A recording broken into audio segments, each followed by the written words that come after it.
Welcome to the Room of Lives. I'm your host, Neil. In this part of my conversation with petroleum geologist Alicia, who works for the oil and gas giant Chevron, I attack her about how she and her soulless oil people are out to murder the planet. Alicia fights back. We first talk about the hate and judgment that she has received for being in the oil and gas industry, and how she feels about it and responds to it. Alicia then shares how she feels as an earth scientist working in the industry, and whether she thinks that it is truly killing the planet. What are the people in this industry like? Are they money-minded climate deniers, or do they drive Teslas? She then shares how the fossil fuel industry as a whole is responding to the climate crisis. Is that response fast and effective enough? And will we be able to overcome the crisis?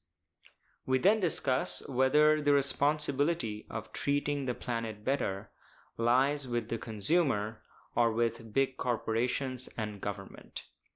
And what does confronting the climate crisis have to do with Gandhi's principles of nonviolent transformation? We also discuss whether new remedial technologies like carbon capture are going to help the situation, or they will let the energy industry become more complacent about their footprint. Are there negative environmental impacts of such cleaner tech as well? The opinions that Alicia expresses in this podcast episode are her own and don't necessarily represent the position of her employer, Chevron. To learn more about Chevron's plans for sustainability, you can follow the links in the podcast description.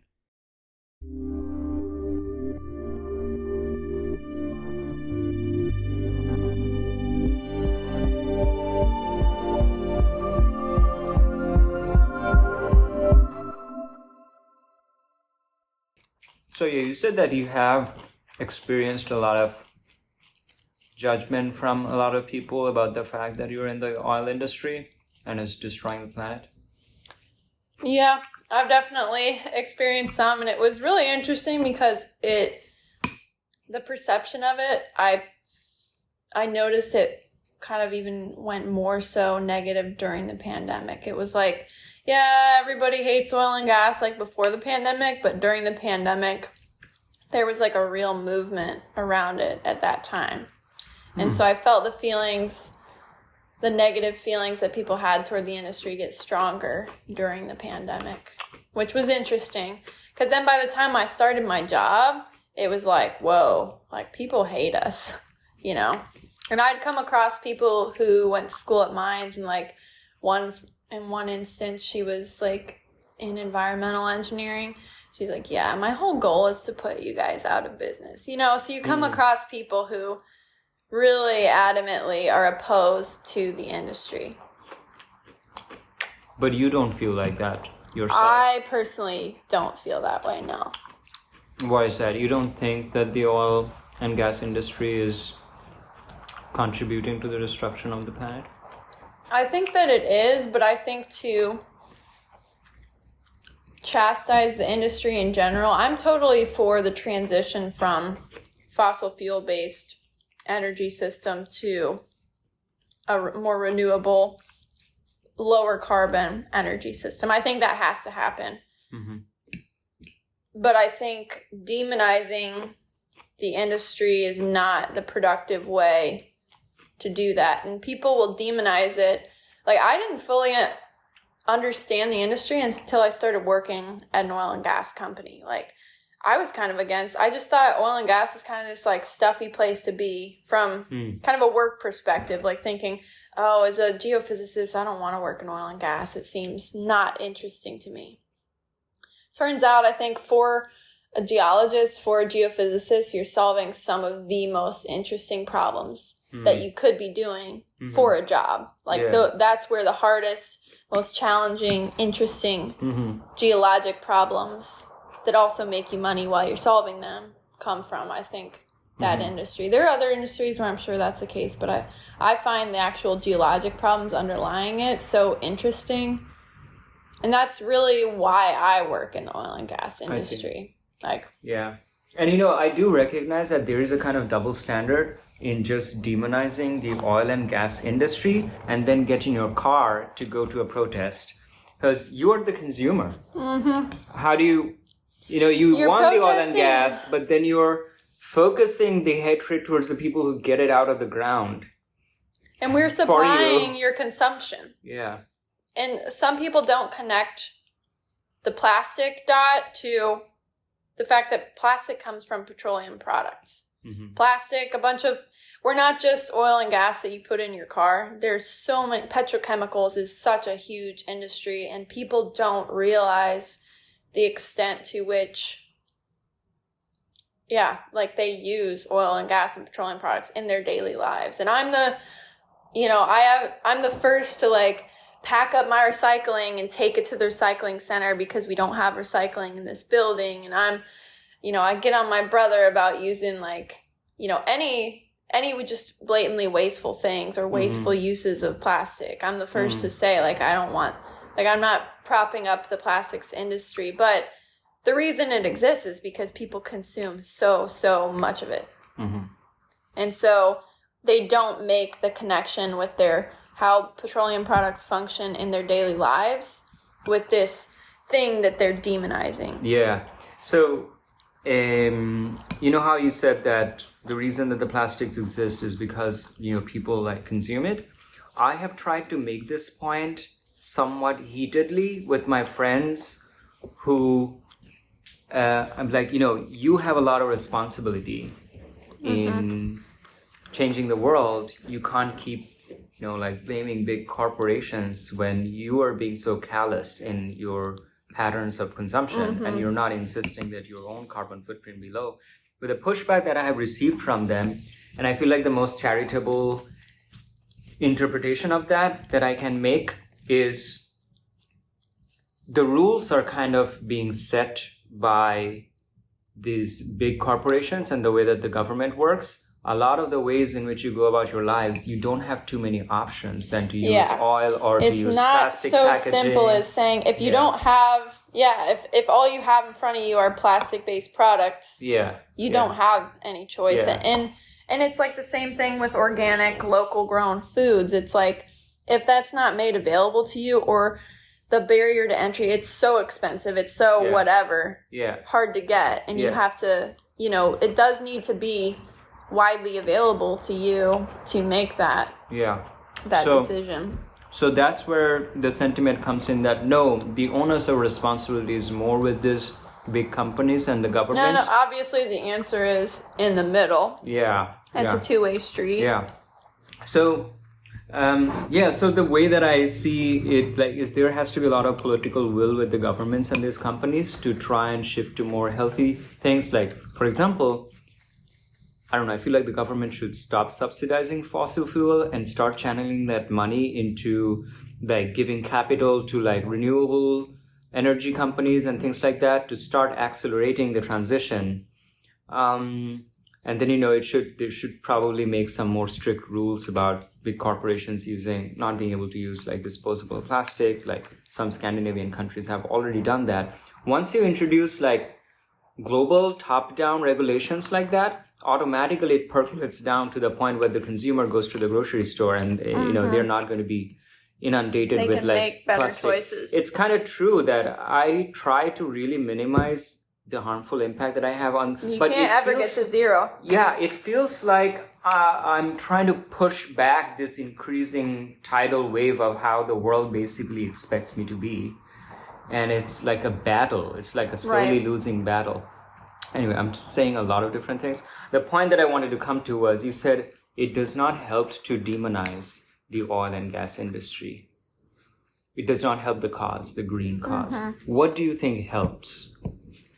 Making them part of the conversation and recognizing the role that they fundamentally have to play and are more than willing to play if you would listen to them. Chevron, for instance, we have a whole new segment of the company called Chevron New Energies. It's a whole business unit devoted to, whether that's investing in new energies, they invest in so many different technologies. So they're spreading around, but they have some key technologies that are lower carbon, that these at the end of the day, how they're trying to define themselves are energy companies. Yeah. They're going to be around when the fossil fuels industry is no longer. But they're the ones who are so key in making that transition, because we're the ones getting the oil and gas out of the ground right now. So, of course, we have to be in that conversation. And the companies aren't going anywhere. But they're changing. If you would like, I feel like that component is not in enough of the conversation, and people take a black or white side. Yeah. I think part of the black or white side is emotional, in that you guys are portrayed as being fucking evil people. You're like, there's darkness in their hearts. All they want is their greed and their money, and they don't give a shit what happens to the planet. They're all money. They're just gonna go and they're like, oh yeah, fuck the planet. I'm gonna get my money.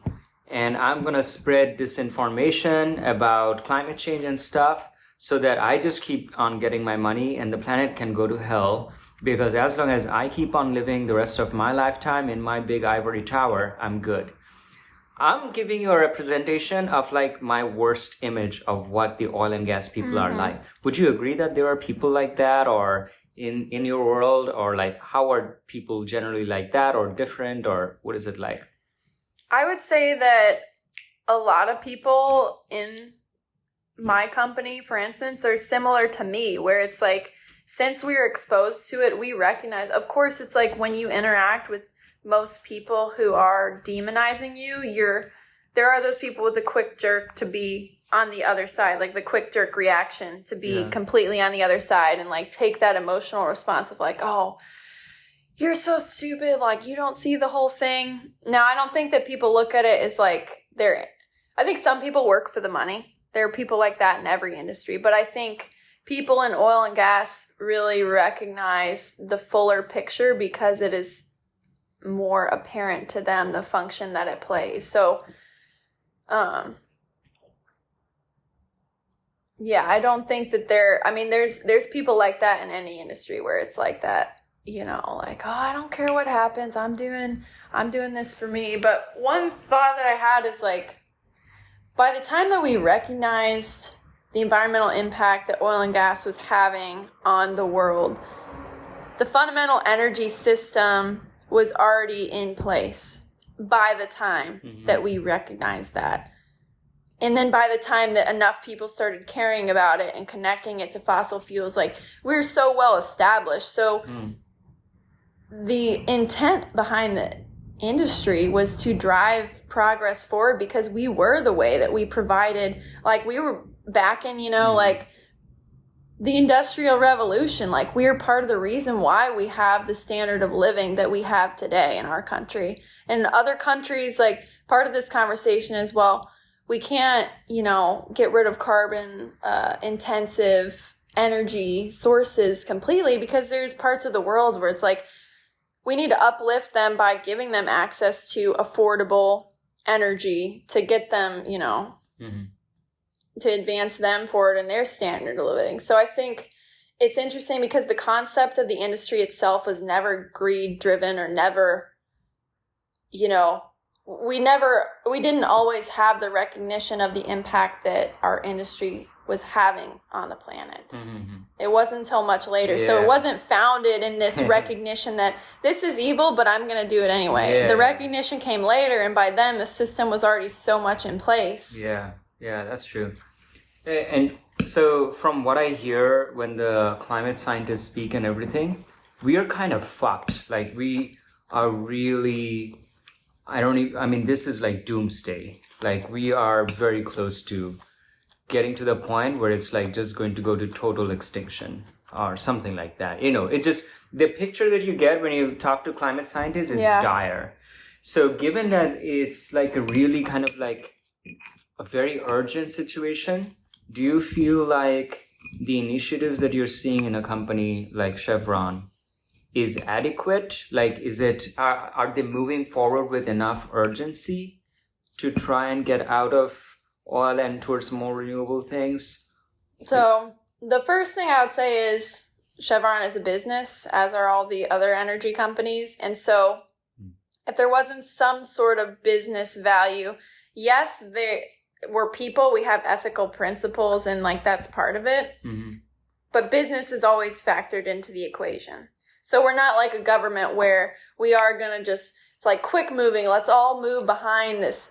You know, to some extent, it's not that dire and urgent, but there have been clear, over the past year, over the past 7 months I've even been there, there have been clear steps to move progress in that direction. And it's not going to be overnight, but I think the reason why it's happening at a quicker pace now is like the effect that I talked about over the pandemic or during the pandemic was investment. Because I read an article, and like I don't read up enough on this as I probably should, like being in the industry, but one of the things was like during the pandemic a lot of investment decreased in the oil and gas industry. So it wasn't like popular for people to be putting their money because of the political and social stigma around the industry. And so there's been those clear things from people who invest in us that make it non-economic for us not to be thinking about these things. Yeah. So it's the balance of, yes, we believe it's right, but also like the business driver. Okay, well, yes, if this is the like political and the social feeling about us, but the money is not changing, then there's not real action we need to take. Mm-hmm. In your experience in this industry, have you met people who are kind of like climate deniers, or they at least they like they throw out a lot of doubts, they make it seem like, oh, we don't really know and blah blah blah, or something like that? Have you met people who are like that? I've come across some, and I mean, it's like you come across a climate change denier every once in a while. I wouldn't say that I've come across a lot of like climate deniers in the oil and gas industry, because we are scientists, a lot of us, and so we do understand the science behind it. But I think, what we mostly are is like, we're providing such a valuable service to the world and the way that the world is running right now, and it doesn't just stop. That, we are needed as we are, and we'll deal with all the flack that people might give us and the way that people see us, but, we are doing something good for the world. In your vision, do you think we are going to be able to get past this climate crisis as a world? Probably not. Oh, fuck. I mean, like you said, like the ball was or the things were set in motion. And it's like anything now, it's like, but I don't look into the climate science a ton. Like I don't look into all the projections of what it's like going to be and what's the dire situation. But I think, if we are on a path, but at the same time, I'm of the mind that the world is not going to end. It's like weather events may become more extreme. There's things like that, but I don't think it's necessarily a mass level of extinction that we're headed towards. There were times back in the day, and of course we're the reasons why the carbon levels are so high, the CO2 levels are so high in the atmosphere. But these levels are not the highest they have been in the history of the Earth. There's like the Carboniferous period back, I don't know my geologic dates as well as I should as a geologist, but yeah, there were like times of very high carbon levels in the atmosphere, like in the world's past. So we do carry a very human-centric focus on the world ending in the way that we know it versus the world ending. Yeah. The world will go on without us, with or without us. And some people would have made a lot of money at some point. But yeah, I feel like, but I do think that there are these changes. I mean, even since I was a kid, the small lake that I grew up on in Michigan, like it used to freeze over, like, and was solid through the winter. Like we would get snow around Thanksgiving would be our first snow. and then we wouldn't see the ground again until March or April. Now it's like we haven't had a white Christmas in 4 years. Like the lake doesn't freeze over. People used to snowmobile across the lake on the ice. Like people go ice fishing out there, but the lake doesn't consistently get a freeze till like maybe January, February time. So I've seen changes just in my lifetime. And so that pattern that cycle that's been set in motion, I think there's not a whole lot. Like the system is beyond our control in that aspect. We can reduce the carbon that we're putting in, and we can try and get to like carbon net zero and things like that. But there's something that's already in place that I think we've all have our own experiences where we've recognized it. Yeah. I recently learned that MIT does an annual like breakthrough tech review, top 10 most promising breakthrough technologies, and I went through their list. One of them was proof of stake, by the way, the Ethereum consensus algorithm, because it really brings down the amount of greenhouse gas expenditure. So the current like proof of work requires a lot of computations. Computations equal heat equals death of planet. But at least your transactions will go through. So and the other technology that was there that caught my attention was a carbon capture factory. Well, it's not really a factory because it's not making shit, but that they have now constructed. Where was it? Like Iceland? I don't exactly remember. Finland, Norway, some Scandinavian country. And it just uses some technology to just gather carbon out of the air and then put it in the ground. You're like putting it into the ground. And so it's kind of heartening to see that effort and innovation is going in the direction. And they're right now planning to build another one of those carbon capture things that's 10 times the capacity. But a few people in that report I read, environmentalists, I guess, whatever, are worried about the implications of this because they believe that once you start building technologies like this, it kind of suggests or can be taken as a complete green light for the fossil fuel industry to just keep on doing whatever they're doing. So the onus of trying to be more mindful or stopping or transitioning are going to lessen because they can always say, oh, this is like carbon capture. Just do the carbon capture. And what that reminds me of is like recycling. There's this big myth of recycling. People have to a great extent deliberately been misled to believe that recycling is a much bigger thing than it actually is, so that it settles their conscience about it and they can just keep on consuming, throw that fucking shit in the blue bin. Only 3% of that it actually gets recycled. So I feel in a way, paradoxically, if recycling was not a thing, we would probably use less. Yeah, we would probably be hurting the planet less. So what are your thoughts on the analogous question of like remediation technologies like carbon capture?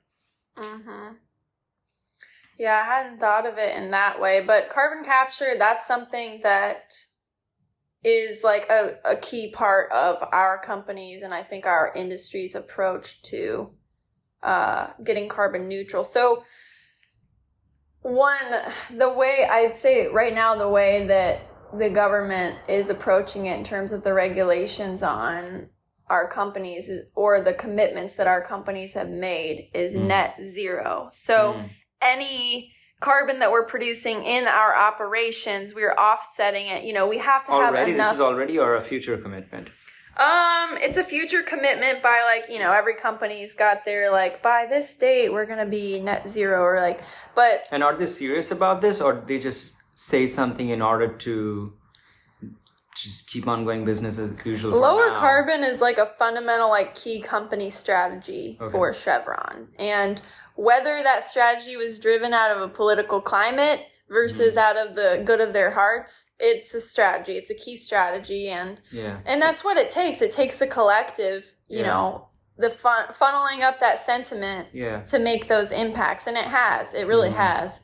But yeah, like one of the ways we offset is by the carbon reinjection. And I'd say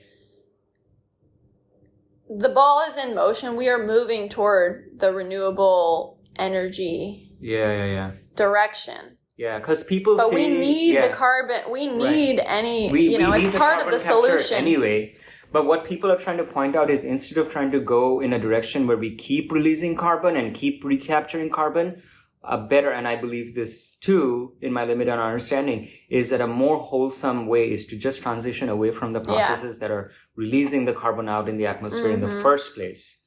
So I do think it is, like, the way that our company is kind of approaching it, I think is like, we are establishing these other technologies for the lower carbon producing and, energy sources. But in the meantime, it's like, we're in an energy transition, and they'll say, like, we've always been in an energy transition. We were using freaking whale blubber, and then we got oil and gas. So we're always in like an energy transition. But the transition takes time. This is the transition period from a very heavy reliance on fossil fuels to something else. And so while we're in that transition, we're still moving that direction. But we're offsetting as we do it. We're trying to reduce the impacts that this business, that's not going anywhere overnight.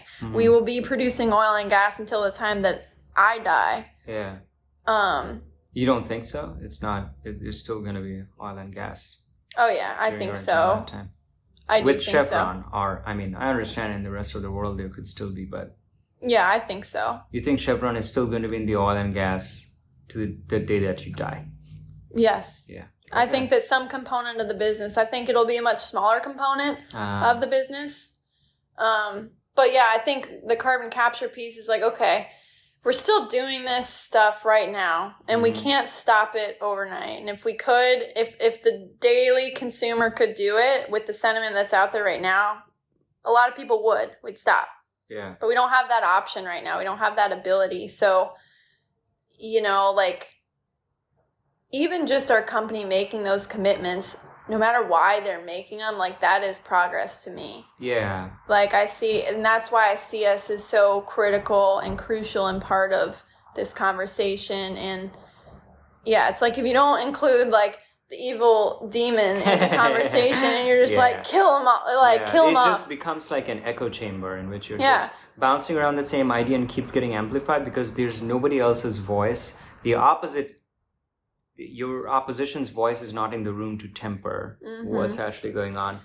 And you are a person with whom I feel comfortable bringing these things up. So I'm like, Ali has a heart, so so I was actually a little bit surprised when, you went into the oil and gas thing. I was like, that's not the kind of person that I picture going into a soulless, blood-sucking industry like that. So this apparent contradiction that is happening, it actually opens up this opportunity for us to have this discussion and for people to see, well, this is not a vampire I'm talking to. And probably a lot of the people that are working in this company are not bloodthirsty vampires either. No, quite the contrary. But do people drive Teslas at all at Chevron? Yeah, I see some Teslas in the garage. Ooh, yeah. And I want my next vehicle to be like a hybrid, part electric, part oil and gas. I won't go fully electric at this point, but staying true to the situation. With another interesting part of the conversation is the environmental impact of energy alternatives. And it's like, okay, I'm electrically charging my Tesla, but where does that energy come from? Underneath it, there's probably some oil and gas there. And right but now it's that's part possible of... to transition away from that. It is. More readily, yeah. But, where else... And I don't know enough about how, we get all of our energy to the grid, but, where else is our energy coming from? And right now, it's like, maybe some component of it is solar. And I guess it's the bet that it's like, this is the place that you can start. At least I'm starting that transition. Yeah. But there are other, types of energy sources that, and other environmental impacts that people don't recognize. Like, for example, the material assembly mining. of the car. That's what I was thinking. Yeah, there's Like, you're like, oh, I'm all for Tesla. Tesla is green. Tesla helps the planet. Let's buy 10,000 Teslas. The impact of that is still going to be negative on the planet. Maybe less negative than buying 10,000 Fords. But you can get so emotionally caught up in the fact that it's an electric car and get all taken up by the propaganda of it that you forget that the impact is still negative because you're digging shit up from the ground. You're having to manufacture this like batteries that require some like special metals and I don't know, lithium and whatever, and they have to be transported and whatever. Any form of consumerism is hurting the planet somehow. So it's kind of like the recycling thing again. Like you feel like you've got this The answer is honestly using less, like reducing. That was also my conclusion. Like, just use less shit. Yeah, that is really like really what it comes down to. Be a minimalist. Don't fall into this consumer cycle And who is really the demon? Is it the oil and gas that are supplementing this consumerism cycle, or is it the people who are pushing that consumerism cycle down our throats that are causing us to fall into these traps that plastics and all of these things make it so much easier to produce these mass amounts of goods? Like, is that, like, I find a lot more demonism in that line of thinking than I do the people who are just supplying the means to do it. Because, we are supplying them the materials and the products they need to do it, and that has its impacts. But consumerism, I think, is the problem at the end of the day. Like, we just have this consumption-based lifestyle. Yeah, I believe that it's not any one particular piece of the puzzle that is causing all of the rest. Right. It's not just the companies that are producing the things. It's not just the consumerism of the person, because companies are responsible for continuing to feed into and encourage the culture of consumerism so that, there's value in the product so they'll keep pushing. But on the other hand, consumers are also responsible for continuing to like, I want more, I want more. So I feel like what is responsible for this is this big global superstructure of culture, economy, all of it, which has interlocking parts that are all feeding and reinforcing each other. And it doesn't help so much to isolate only one of its parts, either the consumer or the corporation, and say, this is where the evil comes from. There's really nothing like that. So in order to get beyond that, I feel like we have to start thinking in a kind of impersonal level, at the level of systems. Yeah. Instead of trying to... It is a system. Like, that's the whole thing, And I think the quick answer for people who feel so distraught or frustrated with the climate issue is to point a finger at somebody. Yeah. And typically that finger gets pointed at us. Yeah. And so what is so unproductive about that is, like we're just talking about, that is only like one fraction of the system that needs to be addressed. So it's like it gets people to, it's almost like a distraction from solving the bigger problem to point the finger and demonize us. And so I think that's why it is such a danger that the hyper focus is on us in that respect. It's also kind of a jettisoning of your personal responsibility and externalizing it into something where you can just pour your hate. It's them. Their fault. This might be a little bit of a stretch, but what this reminds me of is I recently started reading this book called Gandhi on Nonviolence, which is just little excerpts from Gandhi's writings on the nonviolent non-cooperation movement in India against the British. And there are a couple of commentaries by other people in front of the book, kind of explaining what Gandhi's perspective is. And it requires a lot of explaining because it's highly counterintuitive. And to summarize it, my understanding is that it does not see any evil, even with the person who's being violent. And it does not seek, it's like you can only be engaged in this nonviolent movement if you do not have any hatred for the other person. So what it recognizes is that there needs to be a movement that liberates both the oppressed and the oppressor from the system that they have become locked in. And so it seeks to establish a climate of nonviolence, and by definition, that nonviolence is something that has to permeate all of the actors. And this is very counterintuitive from the dualistic Western point of view, where resistance is kind of like a tit for tat. And this, I feel, is what a lot of these oil and gas people are facing now, is people's rage like towards them, like, you are oppressing us or whatever. And so I feel like this is what it's reminding me of.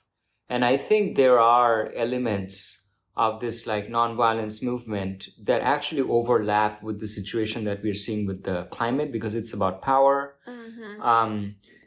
Because the reality is that there are some systems that are executing their decisions in a certain way that disempowers some people. Like when the effects of climate change occur, those who are less economically privileged are going to feel the brunt of it more. So there is an aspect of power, oppression, and violence in it, but it is at the systemic level. And this is what nonviolence movement recognizes. Don't point your fingers at people. And there's a responsibility within every person to dive internally within themselves and meet the own violence that they have. And I don't completely understand it, but I'm very intrigued by it.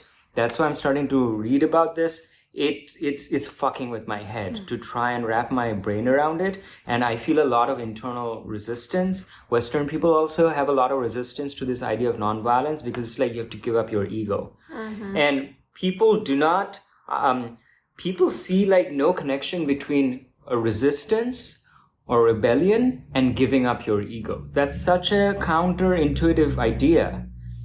But I can smell that that's where it's at. In order to get like huge like system-wide changes, you cannot keep having an enemy that you want to, you want to like eliminate from the face of the planet. It's just the actors change, but the violence continues. Because at the end of the day, it's like, okay, yeah, you eliminate that enemy, but have your problems been solved? Yeah. Like, have things changed? Like, and I think one thing that I've seen just being in this industry is most people's tendency who work here of not reciprocating the amount of negativity we receive. I think some people do that. Like maybe the 5% of people in oil and gas are like, they give that knee-jerk response to like any, But I think most of us, we don't feed into that energy. And I think our CEO doesn't feed into that energy.